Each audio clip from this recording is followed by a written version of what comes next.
It's a really tight setup here, so I'm going to go through a couple of ground rules. The cars behind us, please don't pass this line here, and it's for your safety. The cars are hybrid, they have high voltage power, and actually right now it's good. They have the green hat on, that means they're safe, and they have the green lights on the A-pillars, that also means they're safe.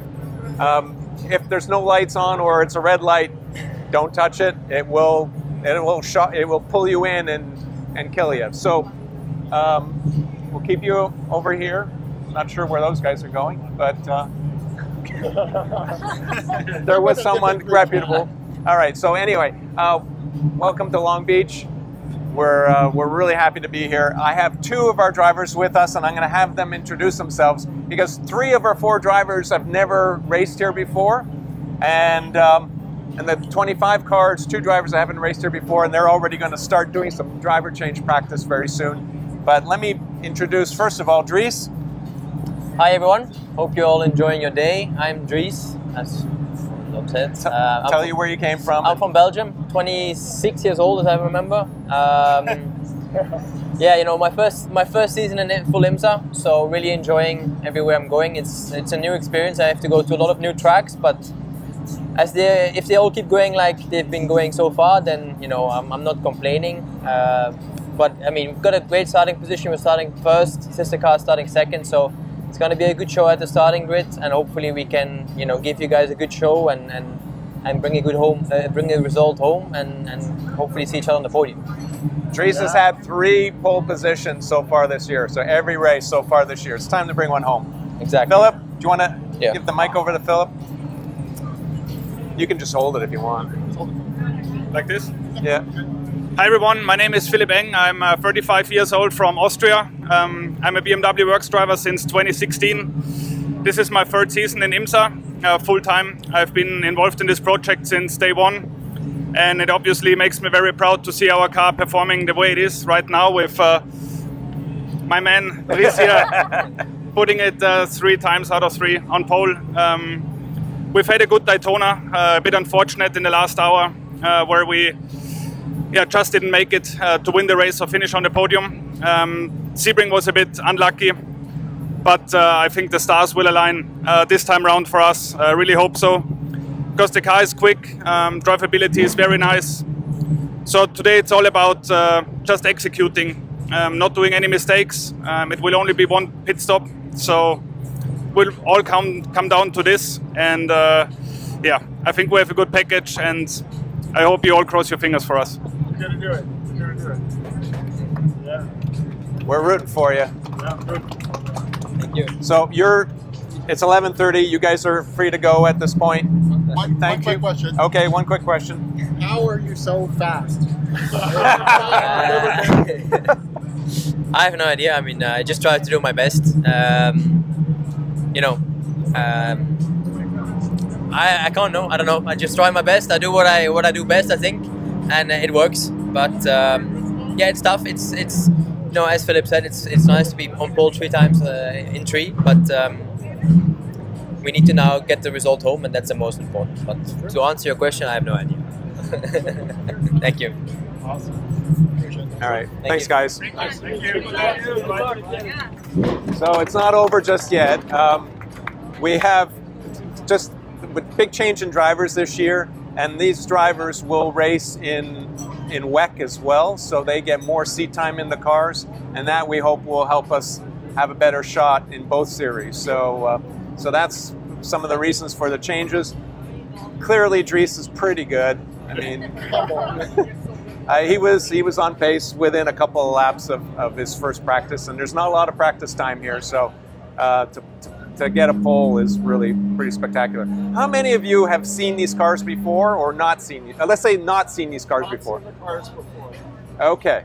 Okay. So we have a few. So let me just recap what these cars are. This is called a GTP. Is based on a rule called LMDH, a worldwide rule, and part of the car is the same for everybody, and part is unique to the manufacturer. So in terms of parts that are the same, the safety cell is the same, the underbody is the same, so the aerodynamics of the underbody are exactly the same, and the hybrid hybrid gearbox system is the same. So battery pack, electric motor, and the gearbox. The rest of it is more or less, most of the rest of it is unique to the brand that is racing. So for example, there are 4 chassis that you can choose from. Ours is a Dallara, and there are 3 other manufacturers that make the safety cell. Cadillac uses the same tub as we do, and you'll notice that the Cadillacs look nothing like our cars. The Cadillacs look like proper Cadillacs, these look like proper BMWs. So it's very important that the design of the car reflect the brand that it's doing. Also, the second part is the powertrain. Ours is a twin-turbo V8, similar to what we have in the M5 and XM at the moment. So it also ties into our street cars. The design of the car is ours, and in fact, Michael Scully here, who at the time of designing this was at the BMW Design Works California, is now the head of BMW M Design. Nice. Michael, why don't you tell us a little bit about the overall design of the car? Sure. I recognize some faces. This guy, maybe you. Yeah, there's Kyle. Quite a few familiar faces. Yeah. So, yeah, I don't want to repeat too much on cars design, but from a geometric standpoint, obviously our fundamental goal was to make sure that it's a BMW first and foremost. And how do we do that? It's got to have kidneys. It's got to have twin icon headlights. This kind of nested valley in the center where the logo resides. That's all stuff that you might recognize from the production cars. And I think that instantly gives it an authentic identity. But also important to authenticity is that it has to work. This is a race car. That's paramount, right? Performance. We're here. We're on the front row, which is fantastic.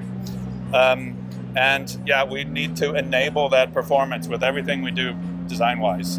So for example, all of the air that flows through and under these kidneys, that's all very, very interdependent with the air that goes under that front splitter, and it's all very functionally driven, but at the same time has that identity that we try so hard to bring forward and make it recognizable on the track. You want to talk about livery at all? I want to talk about livery now, okay. Yes. Cool. So, as a setup for you, we've had 3 liveries that we've shown publicly. The first was kind of a camouflage livery. That was this guy, and it had old BMW race cars, segments of them in the livery. Then we've had the livery we've used for the last 2 years, which was an iconic livery. And now, starting last race at Sebring, we have a new livery for this year. Yeah. And Michael, why don't you tell us a little bit about that? So this livery is very special to me, but I think all to BMW North America, because it is the celebration of 50 years of BMW North America.